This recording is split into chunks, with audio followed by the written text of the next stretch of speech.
नमस्कार दोस्तों, जब जब पृथ्वी पर महापुरुष आते हैं और समाज में व्याप्त बुराइयों को दुरुस्त करने की कोशिश करते हैं, तब उनका उस समय के स्वार्थी धर्म के ठेकेदारों द्वारा घोर विरोध किया जाता है।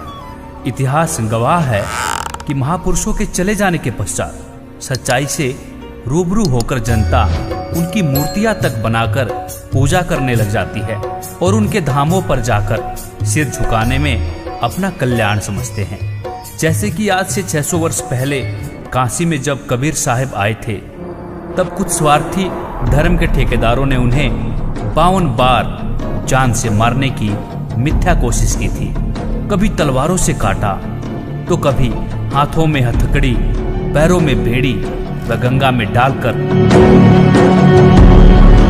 तीर, तोपों के गोलों की बौछार की गई। तो कभी झेरे कुएं और गरम तेल के कढ़ाई में डाल दिया गया।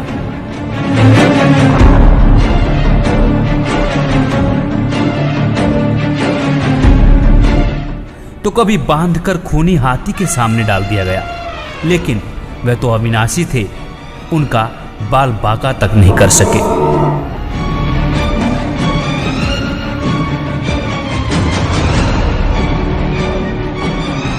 और अब उनके चले जाने के बाद आज कई करोड़ लोग उन्हें भगवान मानकर उनकी पूजा करते हैं। इसी तरह सिखों के प्रथम गुरु नानक देव जी, जब उन्होंने सच्चाई का रास्ता चुना, तब स्वार्थी धर्म के ठेकेदारों ने उनका कड़ा विरोध किया और यहाँ तक कि नानक जी को 7 महीना 17 दिन बाबर की जेल में भी रहना पड़ा। और वर्तमान में उन्हीं नानक देव जी को पूरा सिख समाज मानता है। इसी प्रकार ईसा मसीह जी को देख लो, उस समय स्वार्थी धर्म के ठेकेदारों ने उनके ज्ञान का विरोध करके उन्हें करस तक करवा दिया और आज पूरे ईसाई धर्म के लोग उनको पूजनीय मानते हैं। इसी तरह मुस्लिम धर्म के प्रवर्तक मोहम्मद साहब जी का विरोध किया गया था, लेकिन आज पूरा मुसलमान धर्म उनको नबी मानते हैं और उनके बताए हुए रास्ते पर चलते हैं। द्वापर युग में जब भगवान श्री कृष्ण जी आए थे, तब तो स्वार्थी लोगों द्वारा उनका कड़ा विरोध किया गया था। जैसे कि पूतना, केसी, चाणोर, शिशुपाल, जरासिंध और काल्यवन, इन सभी ने भगवान को जान से मारने की कोशिश की। इन सभी से परेशान होकर भगवान श्री कृष्ण ने मथुरा का त्याग करके द्वारका बसाई और आज हिंदू धर्म के लोग उन्हें पूजते हैं।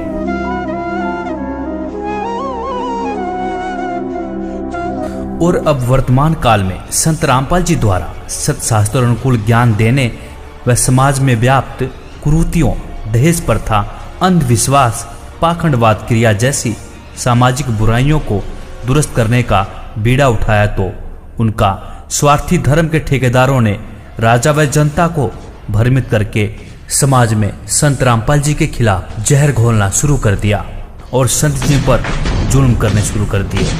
सतलोक आश्रम पर करो या मरो का ऐलान। आर्य प्रतिनिधियों ने किया आश्रम पर पथराव, करो था विवाद। आर्य समाजियों पर बने केस वापस लेगी सरकार, जिसके परिणाम स्वरूप आज संत रामपाल जी जेल में हैं। दोस्तों, आइए कुछ जानते हैं संत रामपाल जी के बारे में। संत रामपाल जी महाराज कबीर साहब को अपना इष्ट देव मानने वाले संत गरीबदास जी के 12वें पंथ के प्रचारक व आध्यात्मिक गुरु हैं, जिन्हें उनके गुरु स्वामी राम देवानंद जी ने उन्हें 1994 में नामदान देने का आदेश देकर अपना उत्तराधिकारी बनाया था। दोस्तों, कबीर साहब जी ने गरीबदास जी के इसी 12वें पंथ के विषय में 600 साल पहले कबीर सागर में भविष्यवाणी कर कहा है कि गरीबदास जी के 12वें पंथ में मैं कबीर स्वयं चलकर आऊंगा और उस समय के चल रहे नकली पंथों को मिटाकर एक ही पंथ चलाऊंगा।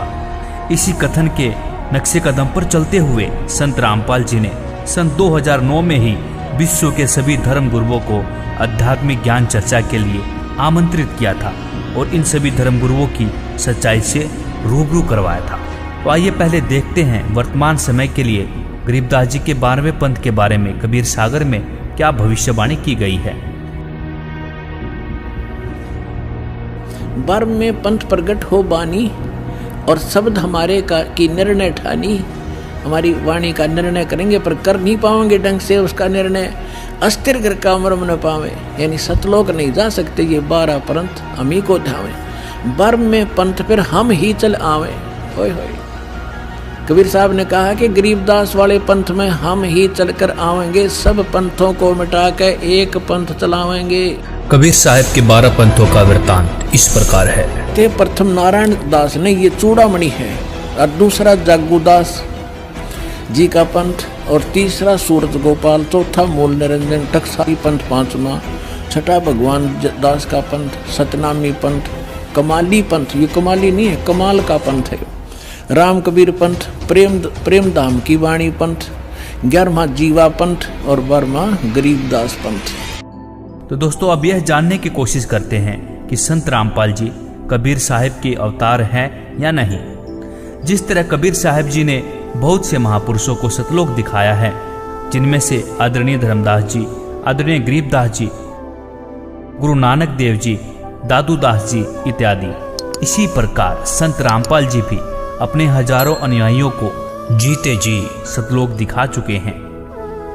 बैतूल एमपी की रहने वाली बहन भारती को जब संत रामपाल जी ने जिंदे जी सतलोक में कुछ ऐसा घटित होते दिखाया कि बहन भारती संत रामपाल जी को सतपुरुष कबीर साहब का अवतार मानने को मजबूर हो गई। बंदी सतगुरु रामपाल जी महाराज मुझे सतलोक लेके गए, और जब मैं सतलोक में गई तो परमात्मा मेरे आगे आगे चल रहे थे। दोनों तरफ पहाड़ी थी, वहाँ पर बहुत अच्छे अच्छे पेड़ पौधे लगे थे, और उन पेड़ पौधों में से छोटी छोटी ऐसी रोशनी बहुत प्यारी निकल रही थी। और एक उसमें से एक पौधे को मैंने छूकर देखा था, तो वो इतना सॉफ्ट था कि आज तक मैंने ऐसी कोई भी चीज़ को हाथ मतलब छूकर देखा तो मतलब ऐसी सॉफ्टनेस मुझे यहाँ पर फील नहीं हुई। तो बंदीछोर सतगुरु रामपाल जी महाराज मेरे सामने चल रहे थे और मैं उनके पीछे जा रही थी, और फिर परमात्मा बंदीछोर सतगुरु रामपाल जी महाराज जी ने मुझे कबीर साहिब जी के सिंहासन के पास ले गए, और वहाँ पर बंदीछोर सतगुरु रामपाल जी महाराज जी कबीर साहिब के सिंहासन के साइड में खड़े हो गए, और मैं उनके सामने कबीर साहिब के सामने खड़ी थी। तो क्या हुआ, देखते ही देखते क्या हुआ कि बंदीछोर सतगुरु रामपाल जी महाराज कबीर साहिब के शरीर में समा गए, और फिर अकेले कबीर परमात्मा रह गए। फिर कबीर परमात्मा का शरीर बंदीछोर सतगुरु रामपाल जी महाराज जी के रूप में चेंज हो गया। फिर बंदीछोर सतगुरु रामपाल जी महाराज जी कबीर साहिब के रूप में चेंज हो गए। फिर तब मुझे वहाँ पर समझ आया कि जो बंदीछोर सतगुरु रामपाल जी महाराज जी हमारे बीच यहाँ धरती पर रह रहे हैं, यही खुद कबीर परमात्मा है, और यही भगवान है जिसे मैं बचपन से तलाश रही थी। जय गुरुदेव पंथ से जितने भी लोग जुड़े हैं और वो बैठकर साधना कर रहे हैं और अपना समय बर्बाद कर रहे हैं और अपना शरीर गला रहे हैं, तो मैं उन सबसे प्रार्थना करना चाहूँगी कि आप एक बार बंदीछोर सतगुरु रामपाल जी महाराज जी की शरण में आए, और जिस सतपुरुष की, जिस परमात्मा को देखने के लिए, उनसे मिलने के लिए आप तरस रहे हैं, वो बंदीछोर सतगुरु रामपाल जी महाराज जी धरती पर आ चुके हैं। परमात्मा कबीर साहब आ चुके हैं, और वो आपके लिए पलके बिछाए खड़े हैं। अब आपको वो तत्व ज्ञान और यथार्थ भक्ति और मंत्र समाधान मिला है, वो इस दास के पास है। और अपना कल्याण कराओ। दास पलके बिछाई बैठा आपके लिए। आप भगवान के बच्चे हो, सारे जाओगे। सर, संत रामपाल जी महाराज जी से नाम दीक्षा लेने के बाद आपको और क्या लाभ मिले? सर, जैसे मैंने संत रामपाल जी महाराज से नाम दीक्षा लिए को अभी 1 महीना ही हुआ था, तो जनवरी का महीना था, तो मैं रात को 1 बजे मेरे को जमदूत ले गए यहाँ से। तो वहाँ नरक था, ऐसे कुत्ते टाइप के थे जो जानवर थे, और वो बोल रहे थे, और 2 बंदे मेरे इस बगल खड़े थे, 2 इस बगल। तो मेरे को पकड़ के बोलते कि तुम क्या कर रहे हो, तुम्हारी टाइम इतनी मेरे को पीड़ा हो रही थी। तो पीड़ा के बीच में तो मेरे को पूछा कि तुम क्या कर रहे हो। मैंने बोला कि मैं माता के जागरण भी करता हूँ, भक्ति करता हूँ माता की, और मैंने निरंकारी पंथ से भी जुड़ा हुआ। मैं अपना आशुतोष महाराज जी के पास भी वो भी भक्ति की है। तो आखिर में जब नहीं मेरी पीड़ा कम हुई, नहीं छोड़ रहे थे, तो फिर याद आया मेरे को कि मैंने तो संत रामपाल जी महाराज से नाम लिया हुआ है। तो मैंने बोला कि मैंने तो संत रामपाल जी महाराज जी के नाम लिया हुआ है। तो बोलते कि संत रामपाल जी महाराज कौन है? मैंने कहा वो तो पूर्ण परमात्मा कबीर साहब के अवतार हैं। कि वो तो वेद शास्त्रों को सारा को खोल के बताते हैं कि भक्ति करनी चाहिए। तो संत रामपाल जी महाराज वहीं प्रकट हो गए। जो लोग ये कहते हैं कि संत रामपाल जी महाराज जेल में हैं, तो संत रामपाल जी महाराज पूर्ण परमात्मा कबीर साहब के अवतार हैं, वो वहीं प्रकट हो गए। प्रकट हुए जब, तो वैसे मेरे को बहुत पीड़ा हो रही थी, मेरे को पकड़ा हुआ था। तो संत रामपाल जी महाराज ऐसे आए, बहुत सफ़ेद वाहन था उनका, तो जैसी वेशभूषा मैंने उनकी चित्र में देख रखी थी वैसे ही।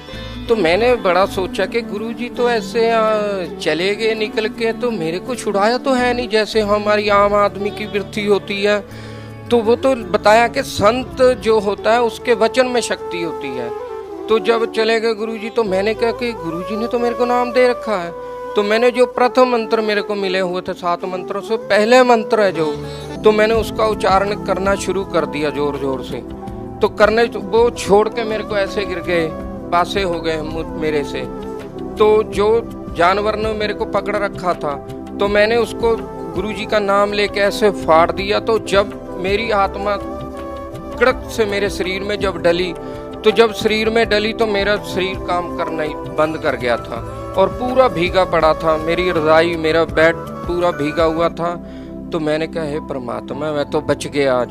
फिर मेरा शरीर नहीं था जब काम कर रहा था। मैंने फिर वो सोचा कि गुरुजी ने जब बताया कि जब कोई भी टेंशन हो, कोई भी समस्या आए, तो आपने मंत्र जाप करना है या नित्य नेम करना है। तो मैंने जब देखा कि 3 बज चुके हैं, तो मैंने सर रात को, मेरे को पता है मैं फ़ोन इतनी दूर टीवी के पास रखा हुआ था, तो मैंने कहा मेरा तो फ़ोन ही नहीं है मेरे पास। जब मैंने हाथ ऐसे मारा तो मेरे सिराने नीचे फ़ोन था। तो जब मैंने फ़ोन चलाया तो उसमें नित्यनेम सुना मैंने और गुरुजी के स्वरूप देखे, तो मेरा शरीर नॉर्मल हो गया। बिल्कुल नॉर्मल होने के बाद मैंने जब नित्यनेम किया तो मैं सो गया। फिर नित्यनेम करने के बाद, उसके बाद गुरुजी आए संत रामपाल जी महाराज और मेरे को वो नज़ारा दिखाया सर, जो मैं आज हर किसी को बता सकता हूँ कि मेरे को संत रामपाल जी महाराज ऊपर ले गए। जो कहते हैं कि भगवान निराकार है, वहाँ कुछ नहीं है। हमारा एज इट इज शरीर ऐसा ही था, बिल्कुल प्रकाशों में ही शरीर था। दूध जैसी नदियाँ चल रही थी, वहाँ सफ़ेद रंग के वृक्ष थे और सफ़ेद ही हंस जैसे इंसान थे सभी, और उड़ के चल रहे थे सभी। ये मैंने जब चमत्कार सारा देखा तो गुरुजी, मेरे को इतनी खुशी हुई कि मैं वर्णन नहीं कर सकता। वो दिन मैं आज भी याद करता हूँ तो मेरे शरीर में अभी भी सर लू कंडे खड़े होते हैं मेरे। इतना परमात्मा ने मेरे को वो दिखाया। आज मैं ये कह सकता हूँ कि मैं जितना भी संत रामपाल जी महाराज जी का शुक्राना करूँ, जितना भी नाम लूँ, क्योंकि मेरे को पता है कि वो पूर्ण परमात्मा कबीर साहब के अवतार हैं। कबीर साहब का ही ज्ञान बता रहे हैं। हम कबीर साहब को एक आम नागरिक, आम एक जान के छोड़ रखा था। दोस्तों, यह तो सिद्ध हो गया कि कबीर साहब ही संत रामपाल जी के चोले में इस धरती पर विद्यमान हैं। दोस्तों, हमारी परमात्मा को चाहने वाले श्रद्धालुओं से गुजारिश है कि वक्त रहते हुए संत रामपाल जी को पहचानें, उनके बताए हुए ज्ञान को सुने, उनके ज्ञान को सदग्रंथों से मिलान करें और ज्ञान समझने के बाद संत रामपाल जी से निःशुल्क नाम दीक्षा लेकर अपना कल्याण करवाएं। वीडियो अच्छी लगी हो तो वीडियो को लाइक, कमेंट व शेयर जरूर करें और मंगल प्रवचन। अधिक जानकारी के लिए विजिट कीजिए हमारी वेबसाइट www.jagatgururampalji.org। संत रामपाल जी महाराज जी के शुभ आशीर्वाद से पूरे विश्व भर में 500 से भी ज्यादा नाम दीक्षा केंद्र हैं, जिन पर संत रामपाल जी महाराज जी द्वारा ऑनलाइन निःशुल्क नाम दीक्षा दी जा रही है। अपने नजदीकी नाम दीक्षा केंद्र का पता करने के लिए संपर्क करें 8222880541।